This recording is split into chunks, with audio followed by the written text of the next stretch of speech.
Здесь еще, кстати, автосалон. Вот, смотрите, какие тачки стоят. Входим в кальянную. Хукан Санта-Фе. Такой стиль какой-то арабской немножко атмосферы. Везде свечи. Я познакомился с одним мужчиной, тоже турист, тоже приехал в Мехико, гуляет. Этому табаку около 15 лет. Of course, на связи Влади Корс. Сегодня снимаю интересный выпуск про мексиканскую кальянную, которая находится в Санта-Фе. Называется она Хукан Лаунж, точнее Хукан Санта-Фе, если быть точнее. Вот. Находится, соответственно, в самом Санта-Фе, вот здесь вот, где одни высотки. Это самый высокотехнологичный район считается в Мехико. Типа как Беверли-Хиллз в Америке. Рейтинг у него 4,3 по Google Maps. И, по-моему, 400 или 500 отзывов. Ну, в общем, достаточно много. Так что сегодня будет сравнение, так как я еще работаю в кальянной сфере в Москве и в Нижнем. Я разбираюсь в кальянной индустрии, в принципе, в табаках, в кальянах. Поэтому сегодня будет сравнение хорошее. Не забывайте подписываться на канал, проставить кнопку колокольчик, поставить лайк и написать комментарий, чтобы не пропустить новые выпуски. Также у меня есть свой телеграм-канал. Советую подписаться. И на мой инстаграм. В телеграме выходит вся информация, которая не выходит в YouTube. В основном это касающаяся каких-то дополнительных деталей. Я всех обнял.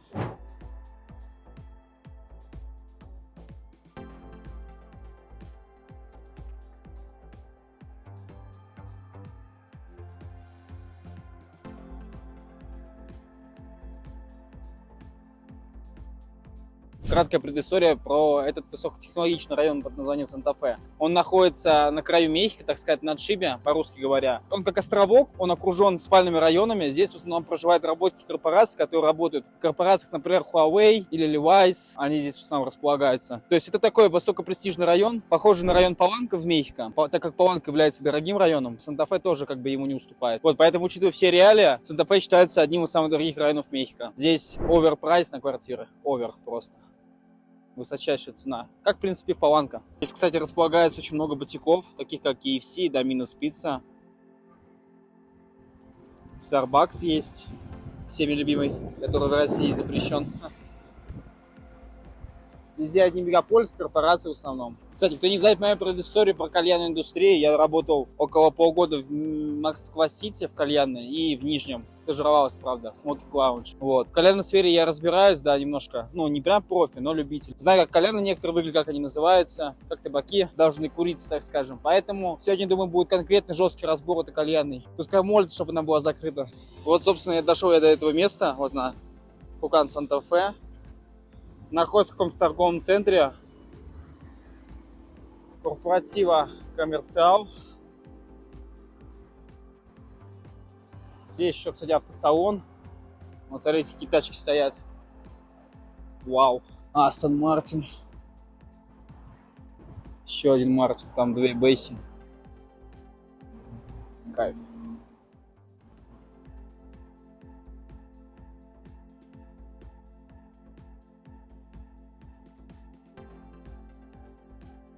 Входим в кальянную, Хукан Санта-Фе.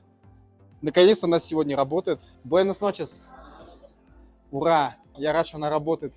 В общем, у них здесь такая прикольная атмосферка. Смотрите, это барное заведение, барная стойка. Такой стиль какой-то арабской немножко атмосферы. Везде свечи. Вау! Такой запах приятный еще. Ребята, посмотрите, какой красивый вид просто. Вид на весь Санта-Фе. Реально похоже на Москву-Сити. Прям не напоминает это атмосферно просто. Кстати, такая интересная новость. Я тут сейчас пока что искал столик, где мне сесть, так скажем. Я познакомился с одним мужчиной. Он тут был в торговом центре. Я пригласил его со мной посидеть в кальянной, курить. Дело в том, что он тоже турист, тоже приехал в Мехико, гуляет. И его зовут Леонид. Леонид, всем привет. В общем, дали нам меню с Леонидом. Тут находится Хукан, это кальян, и Виверзельш, это текила, мескаль. Кстати, мескаль, который я пил, кто видел мой телеграм-канал, видос я показывал. В общем, кальян в среднем стоит 350-450 песо, где-то в районе 1500-2000 рублей, прям как и в Нижнем. Есть ром, виски, водка. Что-то мы здесь не видим чай. Вкусный чай. Он так утоляет жажду, я чувствую себя человеком. Сейчас будем искать. В общем, нам с Леонидом принесли по пачке табаку, посмотреть, что у них за табак. Табак, к сожалению, у них только есть Альфакер и Адалия. Этому табаку около 15 лет, может чуть меньше, потому что когда я покупал кальян в 2015 году, 18 лет, этих табаков я уже не видел, кроме Адалия. Адалия принесли Баку Найт, Ночь Баку, и Альфакер розовые цветы. Rose Flavor. Вот так они выглядят. У них других табаков, они говорят, нет, только такие. По крепости сказали, что это семерка, но они говорят, что это дубайского производства. Они из 3 производств. Есть в Санкт-Петербурге производится в одной компании тоже, где Darkside. И есть в Дубае и еще в одной стране, не помню. По-моему, в Турции вроде их производили. Лично Адалию. А далее самый бюджетный табак из масс-маркетинг сегмента хуже, чем Дели Хука, который вышел с производства. Или Darkside, так скажем, который сейчас есть, но по крепости она слабже. Вот мне больше интереснее Альфакер. По табаку мы заказали кальян, у них его здесь нет. Мы хотели сначала Watermelon and Mind табака, типа арбуз и мята, за 420 песо. Но в итоге нам дали телефон. Дело в том, что там у него был свой список табаков. Какие вкусы у них тут есть. В общем, Леонид не так давно в кальянных заведениях. Ты на самом деле немного, да? Где был? Вообще, ты говорил откуда, с какого города? С Перми? В Перми там как вообще с кальянными заведениями? Ну, вроде это нормально. У меня друзья тоже любят кальян. Вот, я как заядлый профессиональный кальянчик, ну, можно сказать, любитель, ладно, не буду себя преобладать. Заказали мы с ним кальян на фруктах манго, маракуйя, потом питахая, питая у них это называется, драконий фрукт, и немножко мяты 5%. В общем, будет такой у нас фруктовый экзотический кальян с нотками мяты, с нотками холодка, и все это по крепости 8. Так что посмотрим, что у них хотя бы по крепости здесь, потому что именно табаки сами меня вообще не впечатлили. Что у них за табаки здесь, это, конечно, не буду делать антирекламу, но табаки эти уже давным-давно в России вышли с производства. Как правило, они уже не поставляются нигде. Видок у них здесь, да, похож реально на Москва-Сити, вообще прям отпад. И кальян не так дорого стоит, в отличие от Москва-Сити. 2000 рублей на наши деньги, 200 где-то, 420 песо. Чай, кстати, стоит 95 песо, мы заказали 450 рублей. Принесли чай. Смузи NT. Смузи-то вон такое, стаканом. Ладно, окей. В общем, такой вот смузи принесли. Что, как тебе впечатление о том, что нам принесли одну чашечку на двоих и стакан смузи? Ну, сервис страна, такая антирекламка.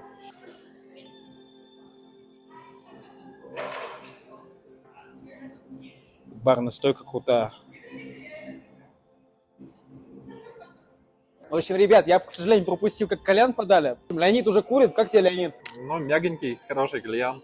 Да? Легко заходит. Кстати, необычный момент. Обычно всегда кальяны в компании, когда я с друзьями даже в Нижнем ходил или там в Москве, я пробую, а сегодня, видите, исключение из правил составил. В общем, вот сам по себе кальян. Похож, кстати, на египетскую серию, на египетскую версию. Даже, смотрите, если обратить внимание, трубка, она как гофрёная получается, как из гофры сделана. Колба классическая, похожа на что-то типа, как я в Стамбуле курил, на самом деле. Как по крепости, Лёнь. Нормально. Мне легко заходит. Да? Не 8, да? Не 8. Обманули. Ай-яй. Влад, ну как тебе кальян? Санта-Фе? Ты знаешь, Лёнь, я так скажу, я ценю его по справедливости на 4 из 10. Почему? Вот если обратить внимание, у него гофрированная трубка, это ладно. Во-первых, я сказал мяту, чтобы забили 5%, ее забили 25-30%. Первый момент. Второй момент, я сказал, чтобы забили манго, маракуйя и драконий фрукт, как мы с тобой заказывали, питахая, питая у них называется. Драконий фрукт я даже на нотке не чувствую, даже чуть-чуть. То есть я чувствую очень много мяты, холодка. Я не чувствую фруктов, я чувствую, как будто курю какую-то мяту. В целом кальян неплохой, по крепости нам сделали не 8, а 5 среднюю, потому что Альфакер и Адалия, которые нам принесли, их довести до такой крепости нереально без фрегата, который я просил. Я спрашиваю, есть ли у них фрегат или если у них, допустим, доха, чтобы добавочка была, вот эта вот сухая добавка в табак. К сожалению, это нет, чтобы крепость больше была. Поэтому приходится довольствоваться Альфакером на мяте. Дымность неплохая, дымность сама по себе хорошая. Я еще ставлю плюс, они выигрывают за счет вида. У них красивый вид на Санта-Фе на весь. Это прям вообще кайф просто. Кальян, кстати, легко курится. Вот Леонид, тебе повезло на самом деле. Ты как раз, наверное, тяжелый не любишь курить, да? Ты говорил, ты легкий любишь, да? Ну да. Вот. Самое то. В целом кальян не крепкий. Принесли египетскую такую, это шахта, похожа на египетский кальян, на самом деле, на старый, который я в Стамбуле курил очень сильно. Колба тоже напоминает что-то типа от Альфа-Хуки, но больше она похожа на египетскую, реально классическую колбу. Эти кальяны из России уже вышли как лет 10 назад. Они поставлялись давно, они только есть сейчас в старых заведениях. В Мексике, к сожалению, до сих пор такое присутствует. Я считаю, что мексиканская индустрия кальянная, она отстает примерно от российской лет на 10. Забивал весь этот кальянчик Армандо. Армандо его зовут.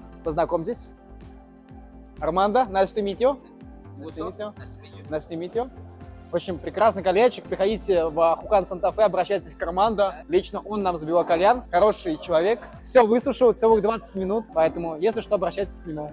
Один интересный момент. Чашечки у них такие подаются маленькие для чая. Принесли нам один смузи. И по поводу кальяна. В кальяне я спросил, что они угли каждые 15 минут, как в России, не меняют. Они положили только 2 кокосовых угля 25-х. Кто шарит, что это такое? Есть 22 миллиметра углей и 25. Они 25 положили 2 штуки, закрыли лепестком. И угли они, к сожалению, часто не меняют. То есть один раз они забили. Вообще похую. И все, и кури как бы на них 1 час. Ну, такое, но это Мексика, детка. Я лично под впечатлением все равно, несмотря на то, что кальянных заведений всего в Мехико 3. Есть Хукан Лаунж в самом Мехико, потом бар и в Санта-Фе, вот пару мест. Одно здесь, в Хукан Санта-Фе, и еще недалеко отсюда есть где-то примерно в 3-4 километрах. Еще раз повторюсь, находится это заведение в самом Санта-Фе. Набрать сюда можно от Мехико-Сити на автобусе А34. Вот сюда прикреплю фотку, где это находится, остановка. Посмотрите скриншот с экрана. Вот. Место называется Хукан Санта-Фе. Находится практически в самом центре. В общем, ребят, по поводу смузи. Смузи у них прикольный, тянется очень хорошо. На самом деле лучше бы заказали 2 смузи, чем чай. Смузи мы заказали банан, йогурт, ежевика и яблоко. Больше преобладает здесь йогурт, банан и ежевика. Яблоко здесь практически не чувствуется. Заплатили им за кальян и за чай. Со смузи вышло это все вместе с чаевыми около 660 песо.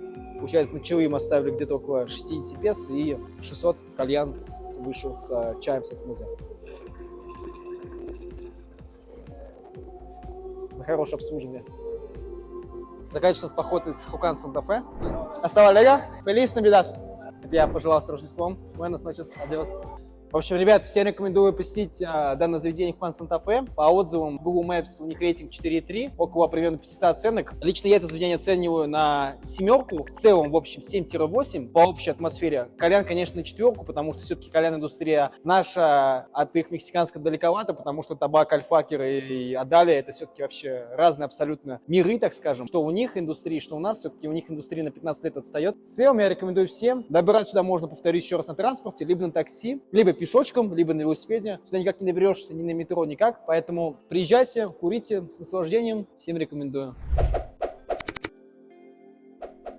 Ну что, ребята, как вам в целом выпуск про кальян-индустрию Мексики, про Хукан Санта-Фе? Напишите свое мнение в комментариях, будет интересно почитать. А также, ребят, не забывайте поддерживать канал, ставить лайк, нажимать на кнопку колокольчик, чтобы не пропустить новые выпуски. Не забывайте подписываться на мой инстаграм и на мой телеграм-канал. В телеграм-канале, кстати, разыгрывается очень много призов денежных. Я планирую в дальнейшем разыгрывать бокс-коробку, так называемую. В ней будут содержаться разные мексиканские сладости, сувениры, может, какие-то вещи. И среди всех подписчиков телеграм-канала, кто у меня там присутствует, я разыграю ее и отправлю прямо в Россию напрямую. Кстати, если наберется 30 лайков, то я также выпущу ролик, как я провожу 24 часа в Мексике. Всех обнял, на связи ваш Of Course.